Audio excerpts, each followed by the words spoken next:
একদিন এক ছোট্ট ছেলে হাসান গ্রামের মসজিদের সামনে একটি বৃদ্ধ ভিক্ষুককে দেখতে পেল। বৃদ্ধ ভিক্ষুক ছিল খুবই দুর্বল এবং ক্ষুধার্ত। হাসান তার মায়ের দেওয়া খাবারের একটি ভাগ ভিক্ষুককে দিয়ে দেয়। বৃদ্ধ ভিক্ষুক মুচকি হেসে বলে, আল্লাহ তোমাকে উত্তম প্রতিদান দেবেন, বাছা। হাসান খুশি মনে বাড়ি ফিরে আসে। রাতে সে তার মাকে ঘটনা বলে।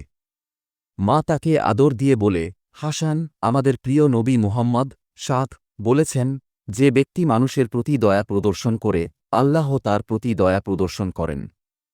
হাসান বুঝতে পারে, ছোট একটি ভালো কাজও আল্লাহর সন্তুষ্টির জন্য করা যায়। সেই দিন থেকে হাসান প্রতিদিন একজনের প্রতি দয়া প্রদর্শনের চেষ্টা করতে থাকে। শিক্ষা: ছোট্ট একটি ভালো কাজও আল্লাহর সন্তুষ্টি অর্জনে সহায়ক হতে পারে। আমাদের সবার উচিত মানুষের প্রতি দয়া প্রদর্শন করা।